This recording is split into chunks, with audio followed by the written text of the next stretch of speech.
Well, good evening, everyone. Welcome to this first pilot edition of Nature Echoes on this cold Wednesday, 7th of December 2022. I don't have an opening video yet. I probably won't be until after Christmas before I sort of get inventive of how to open this up. So let's get going. Thank you very much for those of you who are joining me for what's now going to be the weekly time of echoing news, stories, poetry, and art that's connected to folklore, holy wells, our precious water, woodlands, wildlife, and the unseen entities that we may call the she, the guardians, and the fae.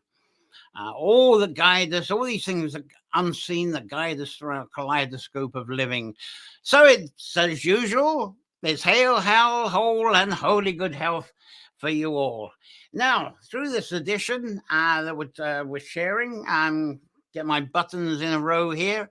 Uh, right, here we go. No guest today, but several guests are lined up for a pre-recorded interview. But as this is December, not only a busy time for most people, but sadly, discovering as a time when there's bereavements of family and friends. They seem to be higher in December than usual, and personal illnesses too. So, condolences for those of you who are affected. But once January is here, it's like a whole new year, like they say. And we should have quite a rota of guests then. I'm looking forward to it.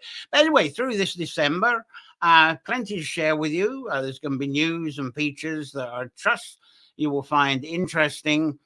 And as usual, the Nature Echoes Live, which is what this is, the Holy Welsh Revival, Nature Folklore videos, and the Sanctuary support, they're all brought to you thanks to the support of you lovely, kind subscribers.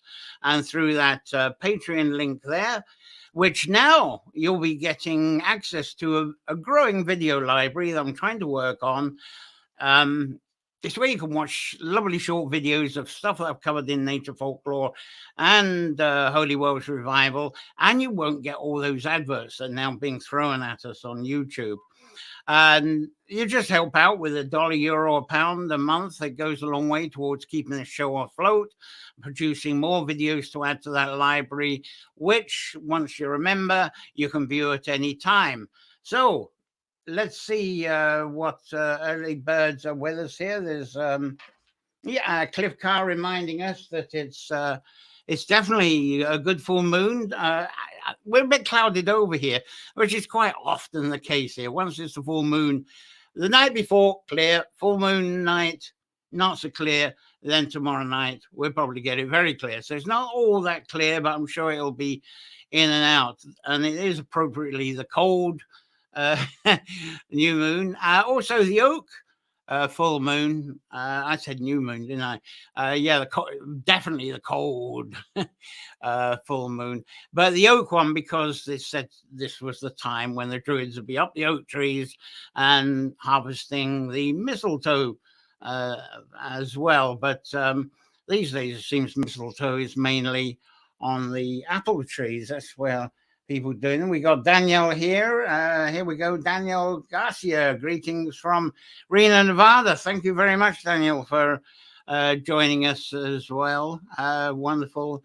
Thanks very much. Thank you for all of you joining. And one thing I hope you'll all gather around to. With this pilot show, the one thing I'm going to be trying out, so get ready for it, is going to be a giveaway. Where are the giveaway things? We've got these lovely cards from Val Robus of magnumlady.com, and she does these paintings, and I don't know if this will come up in the green screen. She's got these. Well, I should have. I might switch off for the green screen. Anyway, you got a lovely robin here, and there's a goose. Yeah, I think I might turn off the back screen when we get nearer the giveaway. Cat. There we go. And a bee, of a lovely bumblebee one, if you can catch that. Anyway, a bunch of these, as I say, this is going to be an art giveaway. I've never done it before, and it's one of these things that's definitely going to be a practice run live, because I can't actually practice it without people. So this is going to be an interesting part of this pilot run as well. Thank you, Penny. You're here as well, Penny, from Ebbing Forest. Clear, cold moon there. Hard frost too. And Cliff says, you saw the cards. Yeah, they did seem to come up with me doing a little bit of shuffling. They came up okay. But I haven't got the name of it. I think it's in Leitrim. It's definitely a dog rescue centre that Val, when she does the art, she tends to give the profits away to some animal charity. And I think this is a centre for dogs in Leitrim. So I'm losing all my equipment here. So, as I say, this is different. It's a pioneer thing. It's features, things of news that I pick up in the week. I'd love to share with you. And the first thing, I think, a top feature I'll use at the moment with you. Let's get to, right, there we go. And then get my, yeah. So, the top of this is the reason this was up. There we go. No, it isn't. Where we go. Try that. There we go. All is well. You might be familiar with Sarah Humble's lovely group on Facebook. And the top feature for me was on this. It was an actual feature that she posted of Masaru Emoto. You may be used to him. He's a popular Japanese researcher. And to me, I love what he does because he's a fellow believer that water is memory as well as water is life. And he hosted a prayer for water experiment during the World Water Day. I think that was 22nd of March this year. And about 100 people were actually on the site present around him. But he also had 500 people on the internet. There were altogether these 100 on site, 500 people on the internet.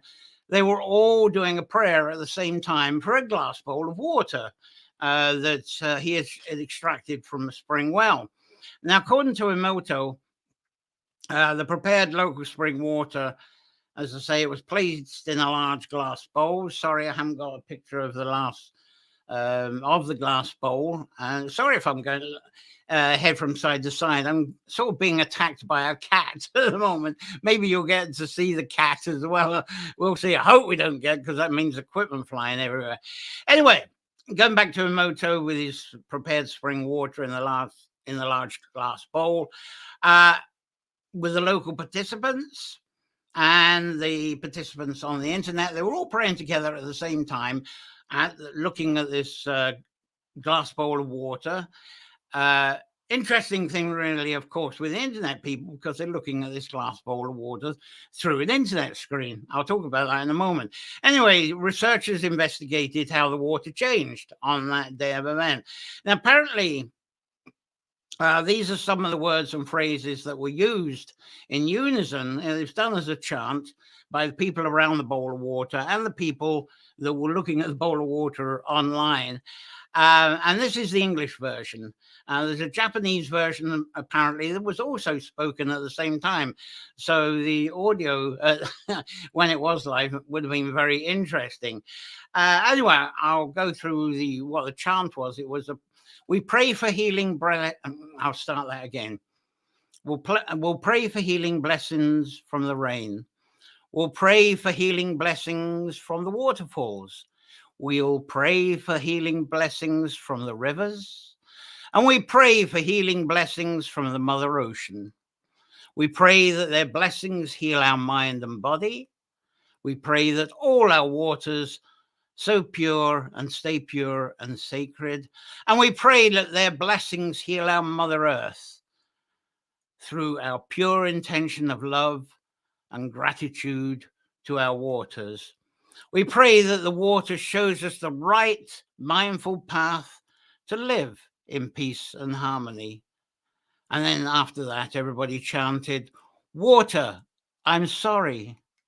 Water, please forgive me. Water, I love you. And water, thank you.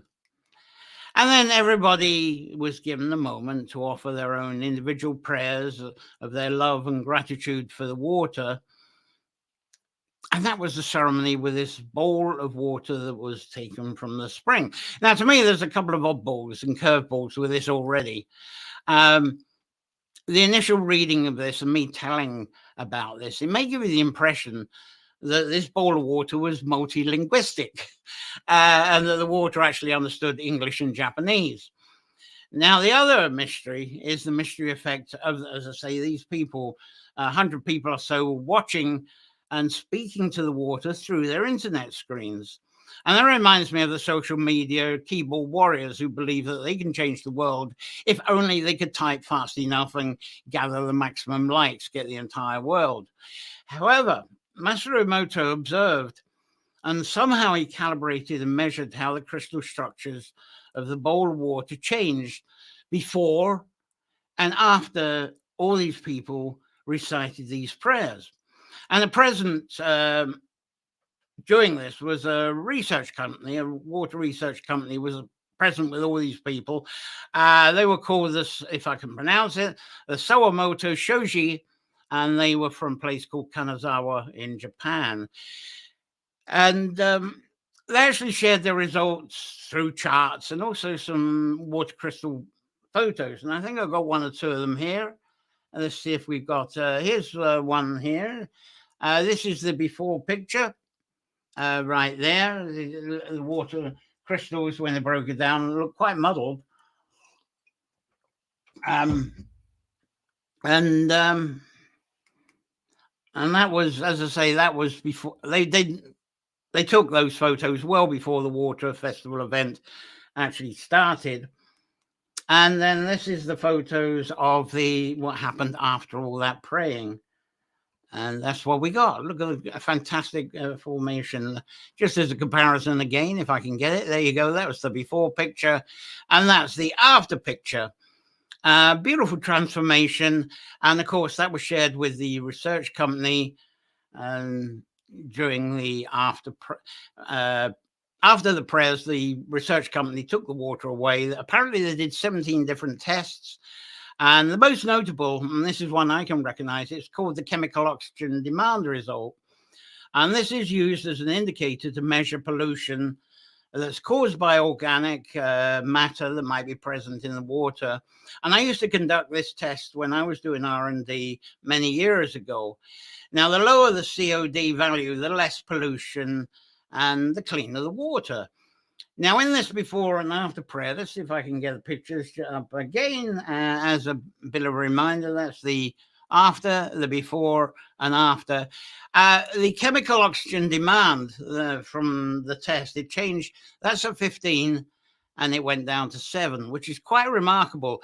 And the Sawamoto Shoji researchers, they were actually very shocked at the result of this because they said that's absolutely impossible for it to drop that amount.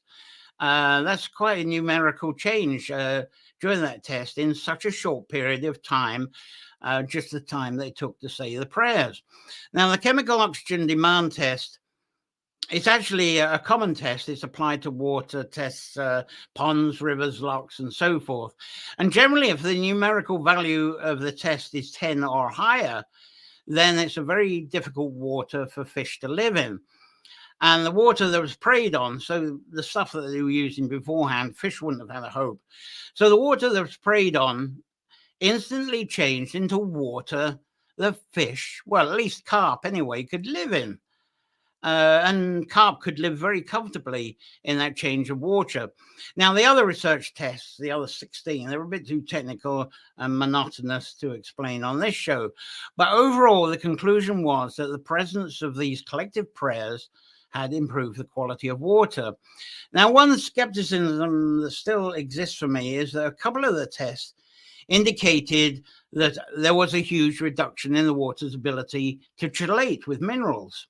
Now, chelated water, as I've mentioned on the Holy Wells Revival, is actually a basis of good healing Holy Wells water.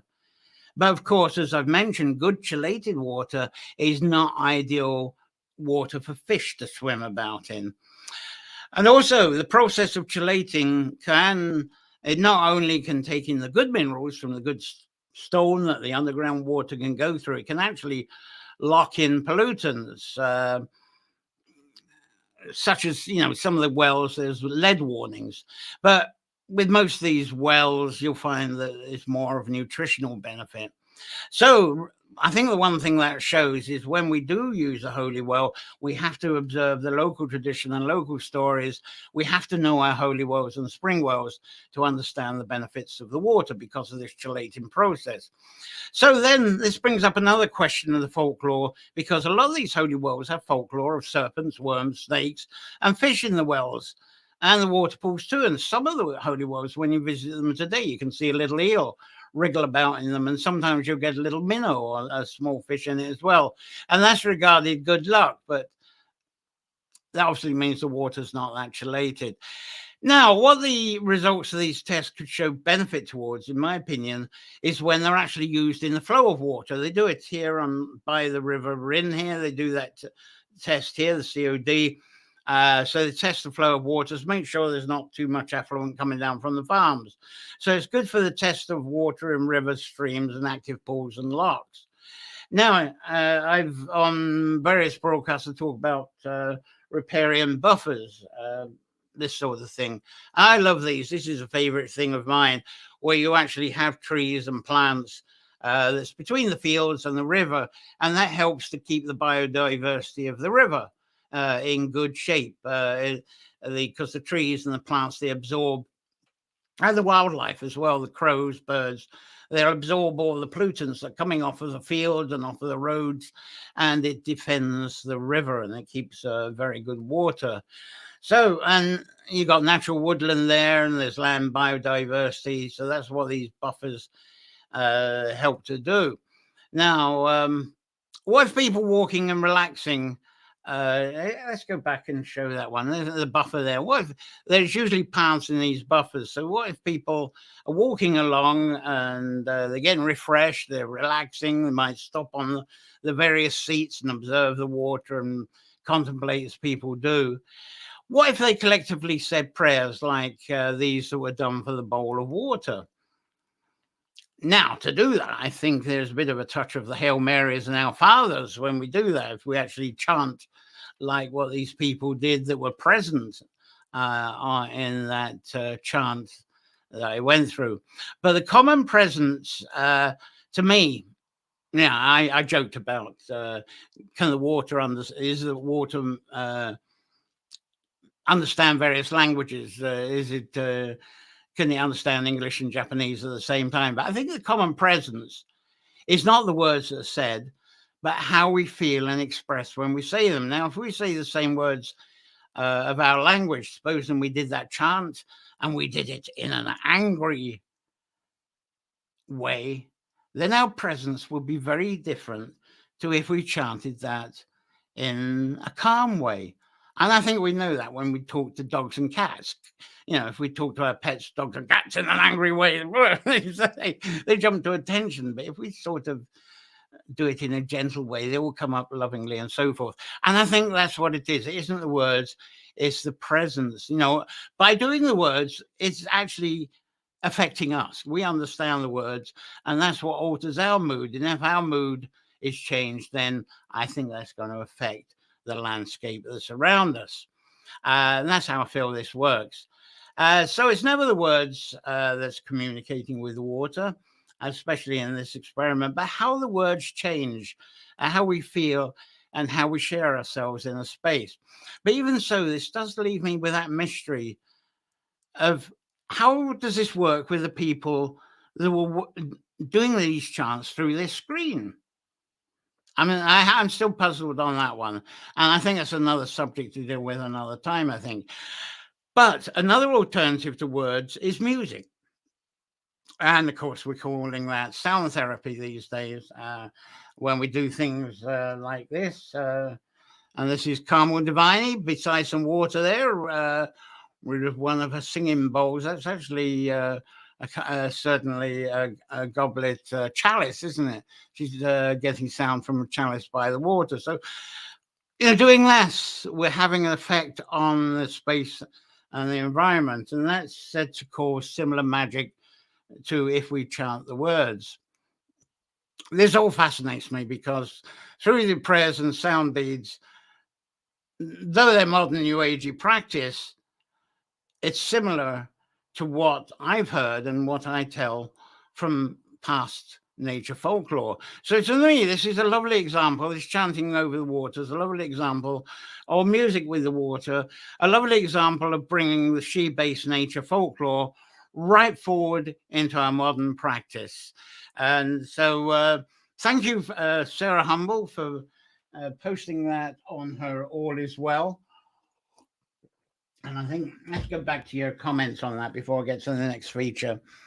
Robin Hart Shepherd is here. I haven't seen you for a lovely to see you. We haven't seen you here for a while. Chanting loving feelings to our rivers.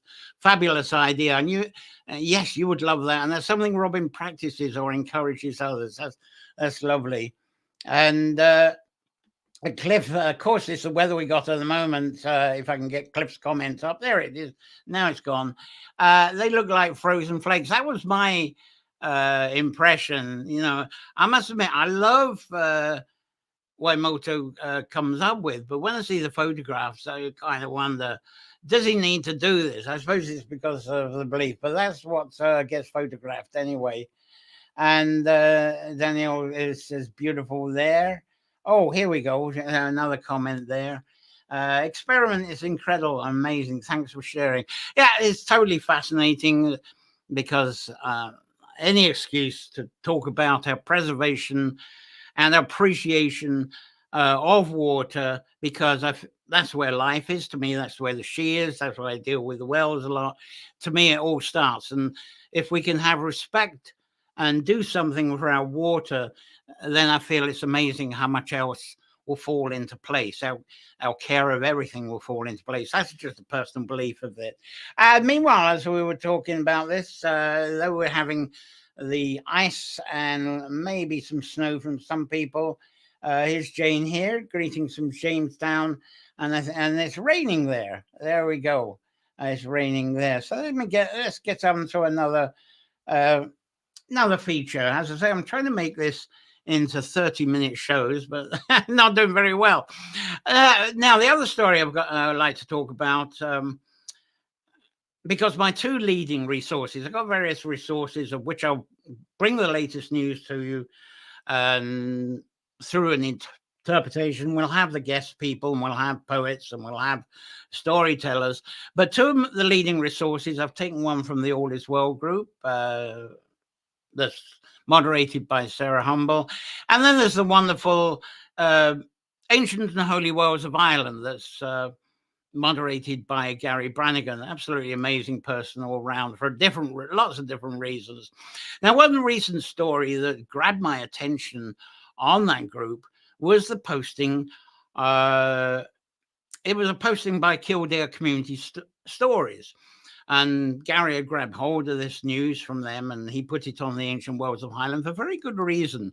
Because most people, when they talk about holy wells and think about holy wells, especially if they're outside of Highland, the first thing they think about probably is the Tully Well, the Bridget's Well outside of Kildare. And it's like I always say when I worked on Iona, it was amazing the people I met, because I think Iona is one of those places where just about everybody visits at least once in their lifetime. And I think maybe the Tully Well, the Bridget's Well outside Kildare, is pretty close to that. Now, if you visit there in winter, Claire and I went there one winter a couple of years ago. Look how it was. It's very different to in summer. It's bogged over. It's muddy. Not the most pleasant place to visit at this time of year, especially if we get snows and it starts melting. So that was a problem. That in winter, this was a site that was boggy, and it even got flooded. If you got heavy rain, that whole lot would overflow and flood. And pretty miserable if someone's come for a pilgrimage, especially they've got the cheap airfares. Let's go along to Tully Well, and this is what they see, rather than the lush summer scene. So, as I say, it's not quite the magical visit in summer when it's like that. But that's now being changed because St. Bridget's Well, it's been closed for a while to do some upgrade works. And visitors that go there now, well, when it was closed, people were sent off to the Wayside Well, which is the original Bridget's Well. And to me, that's not such a bad thing to send people to that, because it's in a very quiet spot now. And personally, that Wayside Well is one of my favourite holy wells in Ireland. I actually prefer visiting that one to the Tully Well, because it is, to me, it's a lot more peaceful. But for most pilgrims, they come on up. They want to be at the Tully Well, and that's taking a picture of the behind it. But the upgrade improvements that's been done so far, and there's more to be done. And there's been drainage, so that was the first thing: get rid of all that bog and so forth. So there's been drainage like this. The whole ground's been. So what they've done is, around the perimeter, you see that fence there. They've done a drainage. Dutch drain it is, I think it is, all the way around, and that absorbs any of the moisture that's been collecting up. So when there's flooding, it just goes into the drainage and goes away. So it's going to be in lovely condition all year round. And as you see, the fencing there, that fencing, it'd be nice when it's shrubbery and there are some trees there, but that's the fencing they've got up for now. They've put some new fencing up, and they've done some surface improvements. They're still working on that one by the looks of it. There's I don't see on the picture, but apparently there's a very good grass path there. But they're doing some other stuff, hard surfaces for ease of access, especially for people that have got disability aids, wheelchairs, rollators, that kind of thing. And but there is a grass path apparently there that aids the barefoot walking. That's not it, by the way, but that's a hardening part of it that they've done. But there's a whole use of turf, tarmac, resin, and stone to do different hardened pathways, and a safe softened one for bare feet walking. That's all been installed to suit just about everybody that visits. There's no seating there, notice, at the moment. So something that's going to be arriving, I gather, before Bridget's Day, that we're arriving in January, is going to be 5 very rustic benches that are going to be scattered around the site. And I believe there's planting, they've already planted early flowering bulbs like snowdrops and crocuses. I assume around this area, they will definitely put some bulbs in. So there'll be colour in spring, which is beautiful. And especially to have the snowdrops out close to Bridget's Day, that's pretty vital. As much as they possibly can. Now, coming soon, well, it said coming soon, but I think it's already there. Look at that. There's a stainless steel handrail. It does look institutional, but it does allow safe and trusted access for people who want to go over to see the Bridget statue and get on that island. So everybody now should be able to get over to the grotto area, which was very unstable before. So you've got lovely ease of access there and around the water. There's also some site signage apparently that's going to be arriving. Give a bit more background. That's arriving very shortly. Now, these upgrade works, the reason, they've cleaned up the well there. And the reason they've done this, the motivation for doing such an upgrade, and luckily they were funded to do that, is there's some quite major events coming up around Kildare, also in Ireland, because Bridget's Day next year, 2022, that's the first year that Bridget's Day in Ireland is going to be a national holiday. So that's a big thing. And because it's always long been thought unfair to have a St. Patrick's Day without a St. Bridget's Day. Let's get it balanced. So this is what's happening. And so next year, there's an intent to be much more in the way of activities, more profound activities than what's usually shared around Kildare. And part of the 2023 Bridget's Day event is to further launch what's going to be called Bridget 1500. And this is a program of events and initiatives. I believe it was actually launched last month, 22nd of November, was the official launch of Bridget 1500.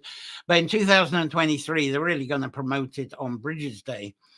And I'm not going to say much about Bridget 1500 today, But I think during January, as we approach the Bridges Day, then I'll add a bit more information and a lot more initial news. But to give you a short teaser about this, Bridget 1500 is to commemorate 2024 is the 1500th anniversary of what is the accepted date of the death of St. Bridget.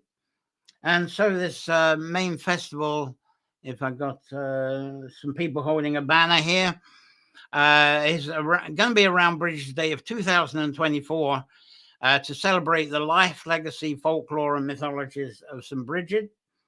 So get the cheap fares and come over for that. And the program in 2024 will engage with values told of St. Bridget. And I love the way they're going to present this. They're not going to stick to the cliche stuff. They're going to do something like what I tried to do on Nature's Folklore. So they're going to kind of turn it to the folklore of Bridget and how that has contributed to our thoughts and application to such things as biodiversity, sustainability, the arts, culture, social justice, because that's part of social justice, having a holiday as well as St. Patrick's, also the familiar things of peace, hospitality, and education, which are things that we get into conversation about, I believe, when we talk about St. Bridget and even the goddess Bridget as well. So this fits right into the concept of nature folklore, taking the past folklore and applying it to our modern day living and allow that folklore to be our guide and mentor. So this program for Bridget 1500 is going to be early February 2024, and it's not going to be just Kildare. The Bridget Day celebrations have a festival in Kildare, but this is going to go nationwide. It's going to be an all-island event. There's going to be festivals, concerts, talks, art commissions, illuminations, craft workshops all over the country. And there's going to be a national schools program too that help educate the children of Ireland about St. Bridget, about her legacy, and how it can be applied today, which I think is absolutely beautiful because that's changing things around from the sort of formal church approach to more an environmental approach. I hope they stick to that. Absolutely wonderful. And after the show, when I type things up, I'll post the press release page link, and you can read much more about that. So you can, and also from the press release, there's a link to the Bridget 500 website. So plenty to read. But on the show on Nature Echoes, as I say, I'm just echoing the news, which is what this is about. I'll have to come back with more news about Bridget 500 on the show. And it's lovely. I hope 2024 will be much more mobile. It'd be lovely to do some broadcasting through wherever Nature Echoes is going on, maybe in Kildare itself. So, let's see your comments here. I've got another little thing. I've already gone over the half hour, and I delighted that Bridget is at last celebrated. Lovely to see you here, Margaret. Lovely, Margaret Mulligan, a wonderful woman in Boyle there, who's been inspiring in writers' groups. So when she's led them, when I've been there, there's Robin. I'm wondering if some of these events will be on. Of course they will. I'm sure they will. At least through me, anyway. I always sure there's something, but I think you'll find other people who are streaming. They want the whole world to be involved in this. So there's going to be quite a bunch of programs. And I hope they get into some conferencing. I use StreamYard, of course, but if you go up through the levels in StreamYard, you come to a company called Hopin. And this is what the Hopin does. They can set up multiple when you have a conference, you have multiple rooms and you have virtual rooms, virtual events, and Hopping can do a complete conference. They can do like you get on the television. Suppose there's Bridget events in 20 places around Ireland. Well, using Hopin, they can be at all these 20 events, and they can use the StreamYard thing like what I'm doing. Talking of that, that's one thing that's going to come up. StreamYard's really expanding with the utilities, the new features that's coming out, and there's a couple I'm going to be using for you. I've already started using some of the video features, and But one of the lovely ones is they've actually brought in a lovely webinar feature and courses feature. So I'm going to be introducing that to you. So I'll be offering little private rooms because I think this is far better than Zoom, far easier. So this is a new feature. I'll talk about that another time because I'm over the half hour as it is. I'm not actually this year. I'm not actually going to be doing any live Christmassy broadcasting. I will bring it up a bit, but for Christmas and solstice themes, what I've been doing is going back to last December and the broadcasts I did then, and I'm breaking them up, cleaning them up. I'm reposting them as short videos as a series for subscribers on Patreon, and over time, I want to at last move all of the videos into small clips and build this library up for you subscribers, plus some new stuff. So, as I say, I'm promoting that again because that's what helps to pay. I'm not like a YouTube person who relies on adverts to pay me the expenses. So this subscription, like a pound, a euro, or $1 a month, or collectively, it helps to pay for the subscriptions, like I have to pay with StreamYard, video editing, and sometimes stuff breaks down. So it all helps. And if you go above a pound or a dollar, the increased subscription amount actually brings you more benefits. Anyway, I'll talk about this a bit more perhaps next Wednesday. But so far, I've got the trees, holly, ivy, and mistletoe video. That's up there on for the Patreon and subscribers. There's a couple of other subjects. I know there's one that you were delighted with because of the artwork of Jessica Bowman. You might not even know her name, but people are spreading it on the social media. I haven't got the picture of it at the moment, but Jessica is responsible for that lovely underground imagery to depict the winter solstice. And there's a lovely interview. So if you subscribers look into that, I got the interview with Jessica Bowman up on the Patreon at the moment. It's lovely. Soon I'm going to be including some deer folklore, goats, Christmas goat folklore, all sorts of other Christmassy type of stuff. So to check up on any more comments, any questions at the moment? Not at the moment. Anyway, I'm not doing anything Christmassy. I got one more sort of picture I'd love to share with you that I picked up. I posted this on my timeline on Facebook. Here we go, the new Messiah. There he is. That's Donald. That's Donald that sat there. And he's a cat in Belterra in County Mayo. And every year when the crib is put together, along comes Donald and he takes up total residency in that town crib every year, posing as the new Messiah. So that's Donald there. I think that's a lovely thing to finish off with. Now, so, the new thing, as I was saying, I've got this experiment. And I hope there's enough of you still here. The giveaway, as I say, I'll go over it again. I've got the giveaway here, which is these. I'll try again with these art cards. These are from Val Robus of magnumlady.com. Proceeds are going to a dog shelter in Leitrim. Sorry, I haven't got the name. There's the bee. There's the cat and goose and robin.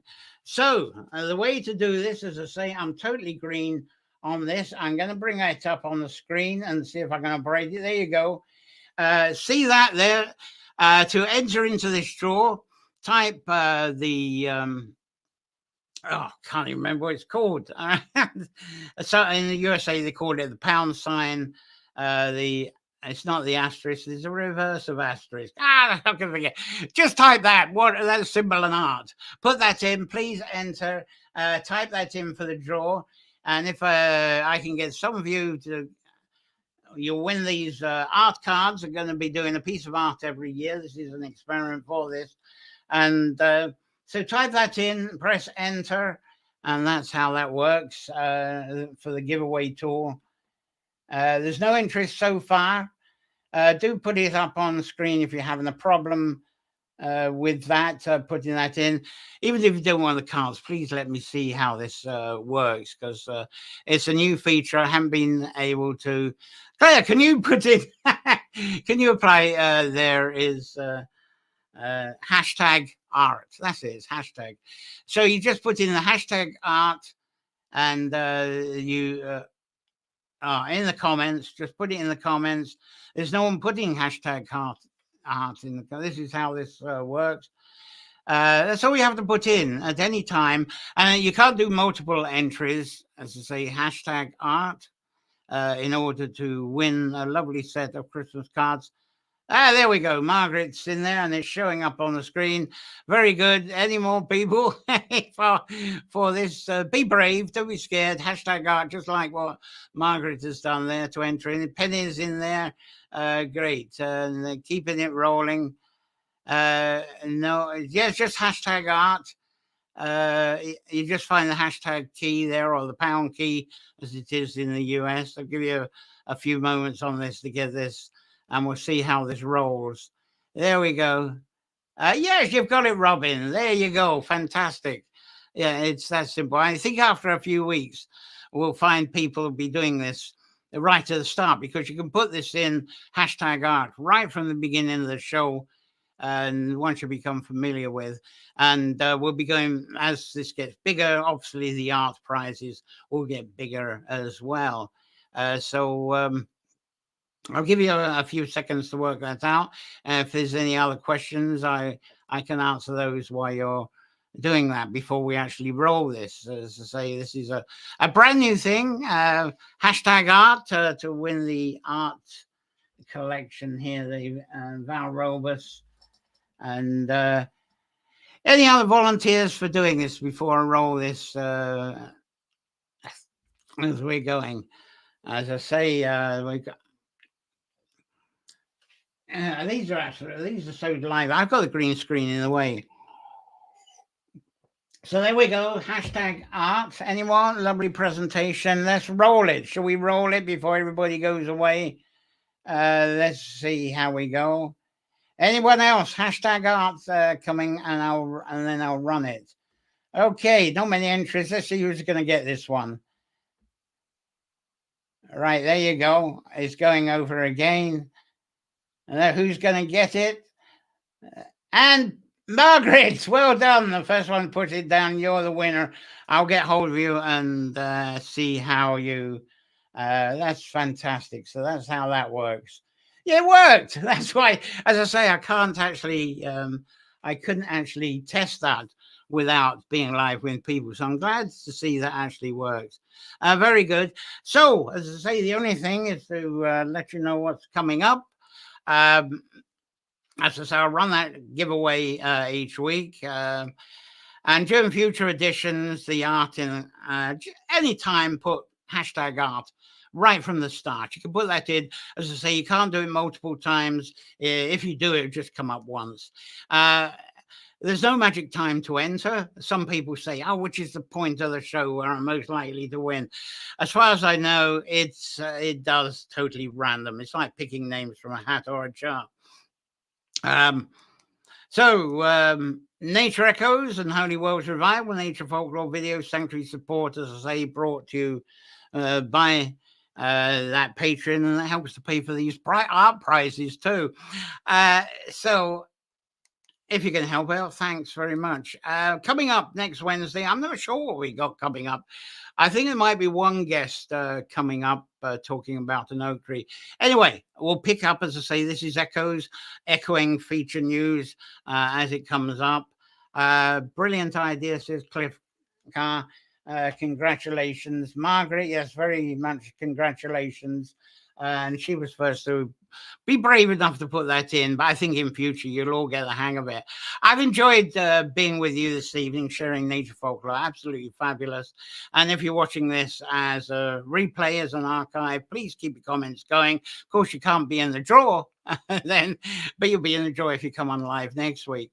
And I do check your comments. Please click the bell icon on YouTube. And of course, this has gone through both channels, Nature Folklore and Holy Worlds Revival. And that reminds you, we're back on next Wednesday. So enjoy a safe week full of wonders, inspiration, enchantments that comes with the presence of water woods and the mysteries of nature. So until next Wednesday, I think that's all I've got to offer. I've gone well over the 30 minutes, but I hope you enjoyed it. Lovely to be with you. Thanks very much, everyone. And hopefully, I hope those of you who are putting up with the winter weather, be safe, be warm, and I look forward to you glowing next Wednesday, 8 o'clock Irish time. So thanks very much. I'll end it there. Bye. Bye.